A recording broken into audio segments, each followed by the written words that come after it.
ये जो आत्मा के निकट रहने वाला जो दर्शन है उसका नाम है केवल दर्शन, छायिक दर्शन। तो यही उपादेय भूत कहलाता है ना। तो उपादेय भूत का मतलब होता है जो उप माने निकटता से, आदेय माने ग्रहण करने योग्य है, उसका नाम है उपादेय। उसके बीच में कोई भी इंद्रिय मन आदि का व्यवधान या कर्म के क्षयोपशम का भी व्यवधान नहीं होना चाहिए, तो उसको उपादेय भूत कहा जाता है। इस तरह के केवल दर्शन का प्रूपण करने के बाद में अब ज्ञान की बात आती है। अथ अष्ट विकल्पम ज्ञानोपयोगम प्रतिपादयति। अब 8 विकल्प माने भेदों वाला ज्ञानोपयोग यहाँ पर प्रतिपादित करते हैं। 5वें नंबर की गाथा। णाणम अट्टवियप्पम मदिसुद ओहि अणाणणाणाणि मणपज्जव केवलमवि पच्चक्ख परोक्ष भेयम च।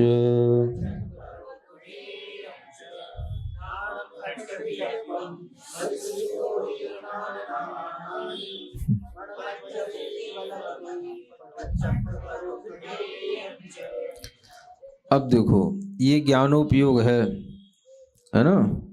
दर्शनोपयोग तो आपके पकड़ में नहीं आता, इसलिए निकल गया। अब ज्ञानोपयोग है, ये कैसा होता है? अट्ठवियप्पम है ना, 8 प्रकार के विकल्प या भेद वाला होता है।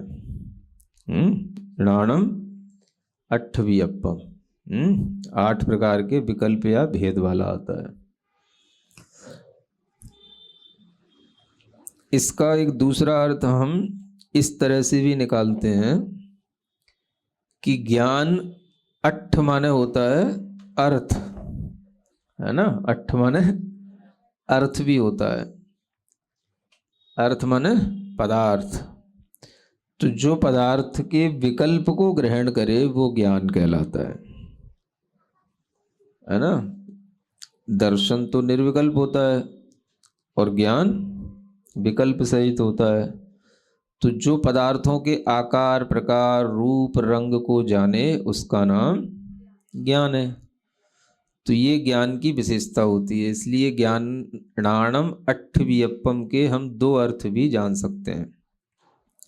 दूसरा अर्थ टीका में लिखा हुआ नहीं है ना, फिर भी हम कह सकते हैं। तो ये अट्ठ विकल्पम वियप्पम माने अर्थ का विकल्प करने वाला, अर्थ के विकल्प को जानने वाला है या अर्थ का विकल्प ग्रहण करने वाला है। ये इसका दूसरा अर्थ। वो निर्विकल्प होता है दर्शन, तो विकल्प माने भेद भी होता है, प्रकार भी होते हैं। How many kinds of the knowledge, ये भी कह सकते हैं। और एक विकल्प का मतलब हो गया उसके शेप साइज कलर आदि को ग्रहण करना, ये विकल्प, ये भी विकल्प कहलाता है। तो सविकल्प ज्ञान होता है और दर्शन जो होता है वो निर्विकल्प होता है। ये इस अर्थ से देखें तो पदार्थ के विकल्प को ग्रहण करने वाला ज्ञान कहलाता है। हम इसकी इस तरह से भी परिभाषा बना सकते हैं। हाँ, करेक्टरिस्टिक्स उसके गुण हो गए, लेकिन शेप साइज उसकी कोई भी तरह की पर्याय हैं उनको भी ज्ञान ग्रहण कर लेता है। तो ज्ञान रूप रंग आकार प्रकार को विकल्प रूप से जब ग्रहण करता है तो वो ज्ञान का काम कहलाता है। मतिसुदो ही, अब ये ज्ञान के भेद हैं। मति माने मति ज्ञान, सुधि माने श्रुति ज्ञान, ओहि माने अवधि ज्ञान। और ये 3 ज्ञान जो हैं वो अणाण भी हैं और णाण भी हैं, है ना। अणाण माने अज्ञान, अण्डाण जिसको बोलते हैं उसको यहाँ अणाण लिखा है। मधुसूद ओहि अणाण नाणाणी। तो देखिए अब ये अणाण जो होता है, अणाण माने अज्ञान, तो अज्ञान का मतलब दो तरह से होता है, एक तो ज्ञान का अभाव होना और एक ज्ञान का विपरीत होना। ये दो तरह का अज्ञान कहलाता है ना। जैसे हम अज्ञान शब्द की जब निष्पत्ति करेंगे तो न ज्ञानम अज्ञानम, है ना, ये तत्पुरुष समास न तत्पुरुष समास कहलाता है। तो ज्ञान नहीं होना भी अज्ञान कहलाता है और ज्ञान का विपरीत होना भी अज्ञान कहलाता है। तो ये जो अज्ञान शब्द है यहाँ पर विपरीतता के अर्थ में है, अभाव के अर्थ में नहीं है। क्या सुना? हाँ, है ना। जैसे आपने कहा कि अलोक शब्द बोला आपने, अलोक, तो मतलब जो लोक नहीं है वो अलोक हो गया, तो लोक का अभाव हो गया अलोक में, है ना। आपने बोला अशोक, तो शोक का जहाँ अभाव है उसका नाम अशोक है। तो ये जो शब्द बनते हैं आ के साथ में ना निषेध करके, ये अभाव अर्थ में बनते हैं, है ना। अरति बोला, रति का अभाव हो गया तो अरति हो गया, है ना। तो इस तरह से जो शब्द बनते हैं वो मुख्य रूप से अभाव अर्थ में बनते हैं। लेकिन यहाँ अगर हम ऐसे अज्ञान शब्द है तो अज्ञान को अगर हम यूं कहें ज्ञान का जो अभाव है उसका नाम अज्ञान है, तो बात बनेगी नहीं। तो ये अभाव अर्थ में नहीं है, ये किस अर्थ में है? ये विपरीत अर्थ में है। ये इसकी विशेषता जानना, है ना।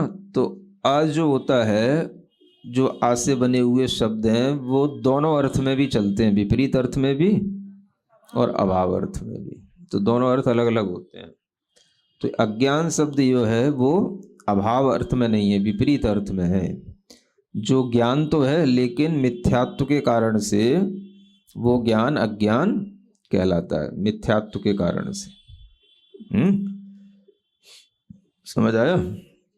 तो ये कहलाता है अज्ञान।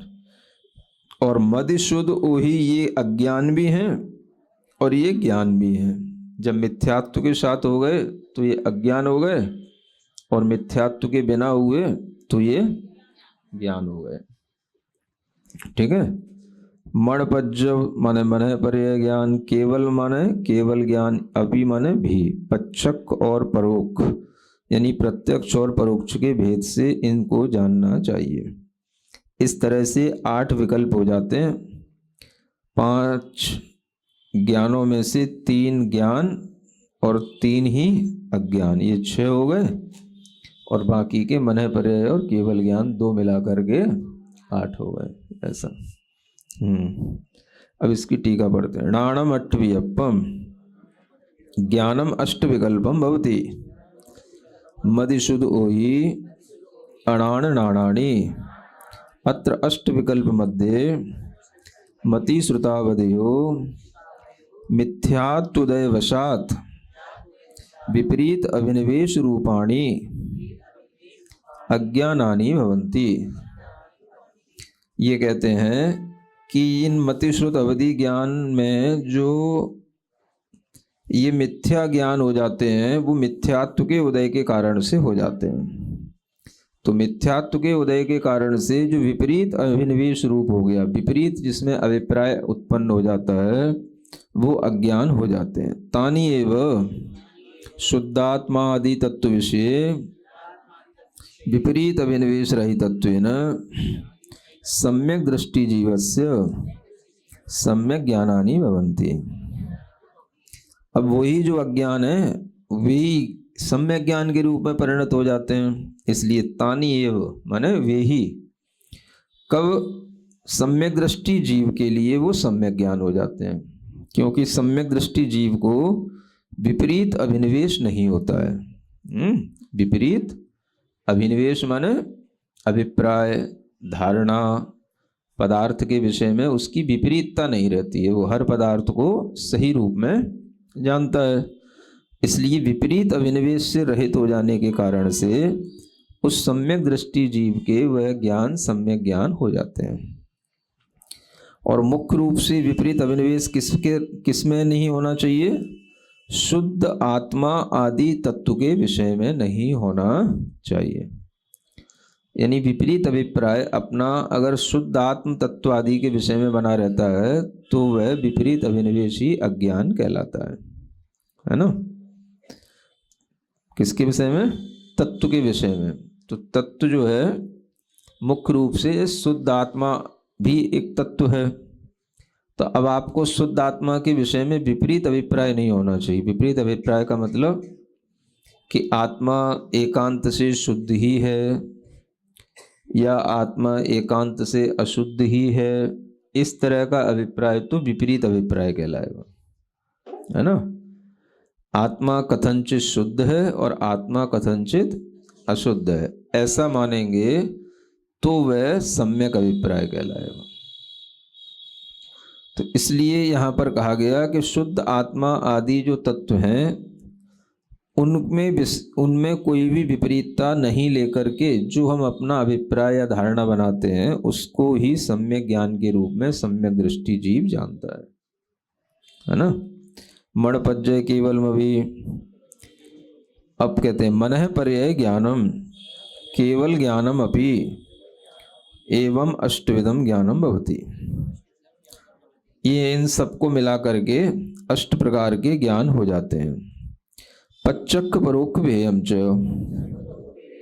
ये सभी प्रत्यक्ष और परोक्ष के भेद से भी जानना चाहिए। प्रत्यक्ष परोक्ष भेदम च अवधि मनः पर्यय द्वयम एक देश प्रत्यक्षम, इनमें से अवधि ज्ञान और मनः पर्यय ज्ञान ये दोनों ज्ञान एक देश प्रत्यक्ष कहलाते हैं, है ना। प्रत्यक्ष और परोक्ष में प्रत्यक्ष के भी 2 भेद हो जाते हैं, एक देश प्रत्यक्ष और एक सकल प्रत्यक्ष। एक देश माने थोड़ा आंशिक, तो वह थोड़ा प्रत्यक्ष होने वाले ज्ञान ये 2 हैं, अवधि ज्ञान और मनः पर्यय ज्ञान। विभंग अवधिरपि देश प्रत्यक्षम, इसी के साथ साथ जो विभंग अवधि बोलते हैं मिथ्या अवधि ज्ञान, वह भी जो है देश प्रत्यक्ष ही होता है, ऐसा जानना है ना। वो एक देश प्रत्यक्ष एक ही बात है। केवल ज्ञानम सकल प्रत्यक्षम, और केवल ज्ञान जो है वो सकल प्रत्यक्ष होता है। शेष चतुष्टयम परोक्षम इति, शेष जो 4 ज्ञान हैं वो परोक्ष ज्ञान होते हैं, है ना। 8 ज्ञान में से प्रत्यक्ष ज्ञान कितने हो गए? चाहे वो एक देश हो चाहे सकल हो। तो अवधि ज्ञान, मनः पर्यय ज्ञान और विभंग अवधि, है ना। मिथ्या भी ले लिया तो विभंग अवधि, ये तीनों एक देश प्रत्यक्ष हो गए और केवल ज्ञान सकल प्रत्यक्ष हो गया। तो 4 ज्ञान जो है एक तरह से प्रत्यक्ष की कोटि में आ गए, है ना। और शेष जो 4 बचे 8 में से वो मति ज्ञान, श्रुत ज्ञान, हाँ कुमति और कुश्रुत ज्ञान, ये 4 ज्ञान जो है वो परोक्ष ज्ञान हो गए। मति, श्रुत और कुमति, कुश्रुत, ये 4 ज्ञान परोक्ष हो गए। और बाकी के 8 में से जो 4 बचे वो प्रत्यक्ष हो गए। उनमें भी एक जो है सकल प्रत्यक्ष है, बाकी के 3 एक देश प्रत्यक्ष है। इस तरह से जान करके 8 ज्ञानों की विशेषता जान लेनी चाहिए। ये तो विस्तार है। अब थोड़ा सा विस्तार करते हैं। संक्षेप से तो आप इतना जानते ही हैं, सबने पढ़ रखा है, कहीं ना कहीं क्लासें सुन रखी हैं। अब थोड़ा विस्तार से पढ़ते हैं। आत्मा ही निश्चय नयेन सकल विमल अखंडैक प्रत्यक्ष प्रतिभासमय केवल ज्ञान रूप तावत। अब कहते हैं कि देखो आत्मा तो वास्तव में निश्चय नय से कैसा है? केवल ज्ञान रूप है। इन 5 ज्ञानों में निश्चय नहीं से आत्मा कैसा है? केवल ज्ञान रूप है ना। निश्चय नहीं से तो केवल ज्ञान रूप है, बाकी सब जो है वो व्यवहार नहीं से है। तो वो केवल ज्ञान रूप कैसा है? प्रत्यक्ष प्रतिभासमय, यानी उसमें सब कुछ प्रतिभासित प्रत्यक्ष रूप से होता है। केवल ज्ञान में सब कुछ प्रत्यक्ष रूप से देखने में आता है, वो प्रत्यक्ष प्रतिभासमय कहलाता है। और वह कैसा होता है? एक होता है। केवल ज्ञान एक रूप होता है, एक स्वभाव वाला होता है, अलग अलग नहीं होता, है ना। आज कुछ है कल कुछ बदल जाए, ऐसा नहीं होता। उसमें कमती बढ़ती नहीं होता, है ना। एक ही रूप रहता है। कोई ऐसी भी लाइटें आती हैं जो बिल्कुल एक ही रूप रहती हो, माने जिसकी लाइट कमती बढ़ती ना होती हो, बस जलेगी तो इसी एक रूप चलेगी, है ना। वो एक रूप वाली चीज़ समझना बहुत बड़ी चीज़ है। जितनी भी लाइटें होती हैं सब वोल्टेज के अनुसार कमती बढ़ती हो जाती हैं, है ना। कोई भी लाइट होगी वोल्टेज कमती बढ़ती होंगी तो वो भी चेंज हो जाएगी, तो वो एक रूप नहीं कहलाई, है ना। कोई भी साउंड है आपके मोबाइल का या टीवी का, तो वो भी कमती बढ़ती होता रहता है, उसे कम बढ़ कर सकते हो, वो भी एक रूप नहीं है। कोई सिस्टम ऐसा होता है ना, बस इसमें जैसे कभी कभी साउंड में तो हो जाता है, जैसे ऑन किया तो बजेगा तो इतनी स्पीड में बजेगा, इससे कम नहीं बजेगा। तो इसको बोलते हैं एक रूप। अब तुम्हें सुनना हो तो सुनो, नहीं सुनना हो तो मत सुनो, होगा तो वो इसकी लाउड इतनी ही रहेगी, है ना। ऐसा भी होता है।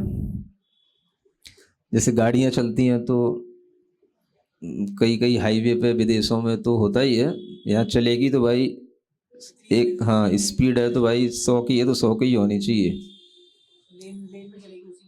उसी लेन में चलेगी वो, 100 की स्पीड वाली लेन में 100 की, तो वो एक रूप कहलाता है वो, है। 99 होगी 98 होगी तो इतना तो चल जाता है। हाँ लेन नहीं बदलती। हाँ हाँ, तो वही कहलाता है एक रूप। कहने का मतलब ये है, अपना ना कोई भी ज्ञान एक रूप नहीं होता, इससे ये अंतर समझना। ज्ञान मतलब एक रूप बना रहना, तो वो जो एक रूप होता है वो बहुत बड़ा स्टैंडर्ड ही हो गया ना। कोई भी चीज़ एक रूप वाली होगी तो इसलिए केवल ज्ञान अपने आप में बहुत बड़ी चीज़ हो गई ना, बहुत बड़ा स्टैंडर्ड हो गया ना, कि भाई उसमें कोई चेंज नहीं आएगा, वो एक रूप ही रहेगा। तो एक रूप वाली जो चीज़ होती है वो बड़ी चीज़ होती है, ये कहने का मतलब है ना। जो एक स्पीड पे चलने वाली गाड़ी हो, वो गाड़ी भी हर कोई गाड़ी नहीं होगी भाई, स्पीड लेने वाली भी तो गाड़ी होनी चाहिए, रोड भी उसके हिसाब से होनी चाहिए। तो ऐसे एक रूपता किसी भी चीज़ की बनाए रखना, ये अपने आप में कठिन होता है। भावों में भी एक रूपता इसीलिए नहीं रहती क्योंकि सब क्षयोपशम के अनुसार चलते रहते हैं, है ना।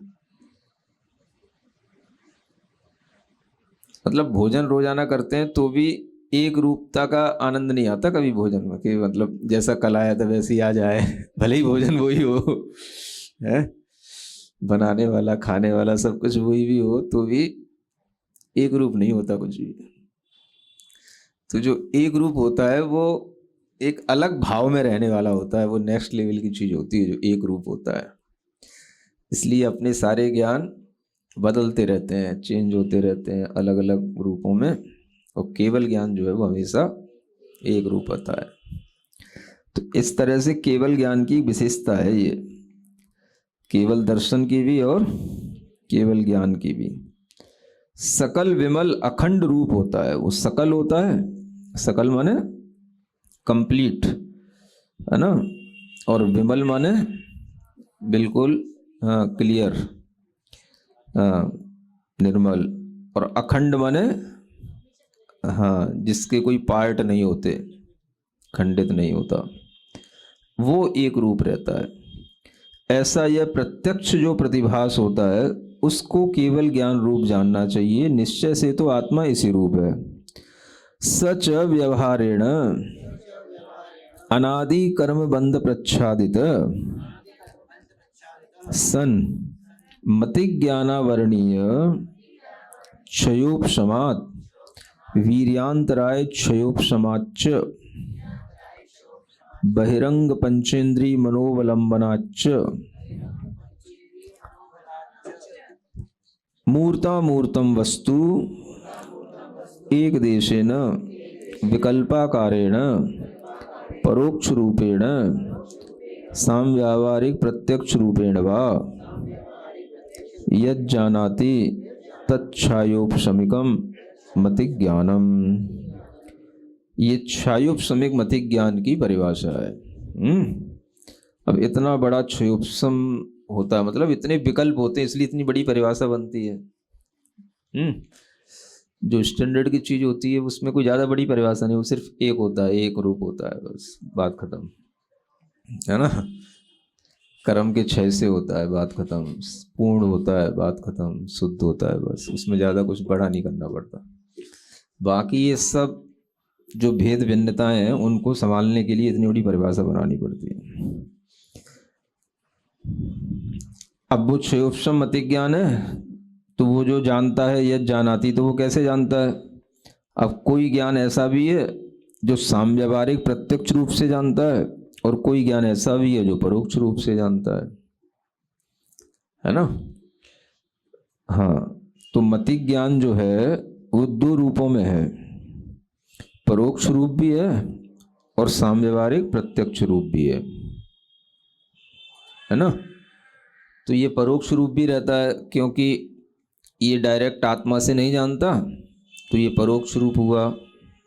इंद्रियों के माध्यम से जानता है, मन से जानता है। और सामव्यावहारिक प्रत्यक्ष इसलिए कहा जाता है क्योंकि व्यवहार में इसी को प्रत्यक्ष माना जाता है। इसी को जो है लोग, हाँ, प्रत्यक्ष से देखा, प्रत्यक्ष से सुना, है ना। आज आपको लाइव देख लिया, आज आपको लाइव सुन लिया तो इसी को सामव्यावहारिक प्रत्यक्ष कहते हैं। ऐसा कहते हैं ना लोग आज हमें क्लास लाइव सुनने को मिल गई।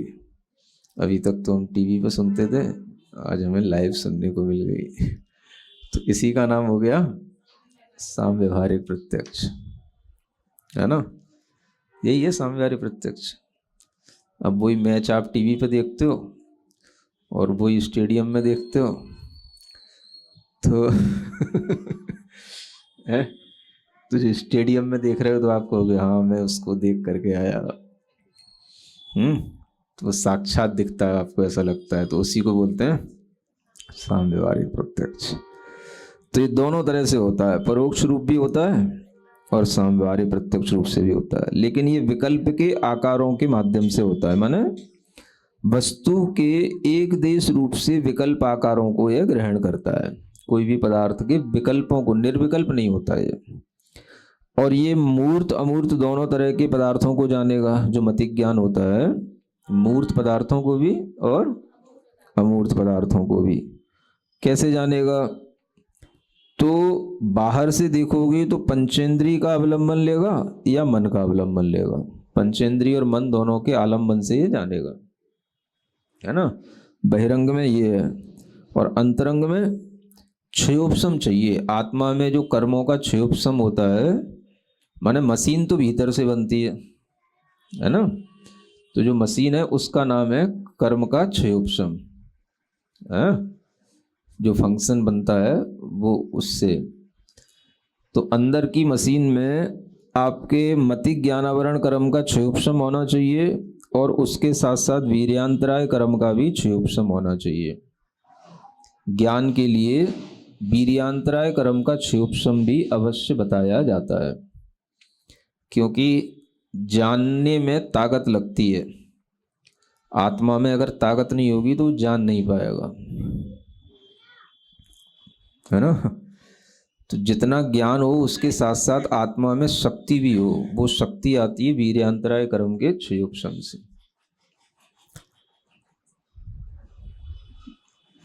कभी कभी आप देखते हो ना, किसी भी आदमी के जैसे इंद्रियां ढीली पड़ जाएं, या उसका कोई थोड़ा सा माइंड, है ना, किसी भी तरह से थोड़ा सा कमज़ोर हो जाए, या उसके ब्रेन का कोई फंक्शन, है ना, कभी सेट हो जाए कभी अपसेट हो जाए, डिसऑर्डर हो जाते हैं ना। तो ये वही चीज़ है कि मतलब अब उसके अंदर की जो शक्ति थी ना, वो शक्ति कम पड़ गई, है ना। और ज्ञान तो रहा उसको, लेकिन अब शक्ति नहीं है तो जान नहीं पाएगा वो। धीरे धीरे कभी जान लेगा, कभी हाँ कर लेगा, कभी ना कर लेगा। ऐसा होता है ना, जिनकी स्मृति चली सी जाती है, तो कभी कभार जैसे डिब्बे को हिलाओ, टीवी को, किसी चीज़ को हिलाओ हिलाओ, हिलाते हिलाते कभी सेट हो जाए, हाँ तो पहचान लिया, और फिर थोड़ी देर बाद फिर नहीं पहचानता, फिर भूल गया।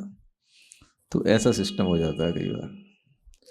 इसीलिए दिमाग में भी वायर होते हैं, ब्रेन में भी न्यूरॉन्स बोलते हैं उसको साइंस में।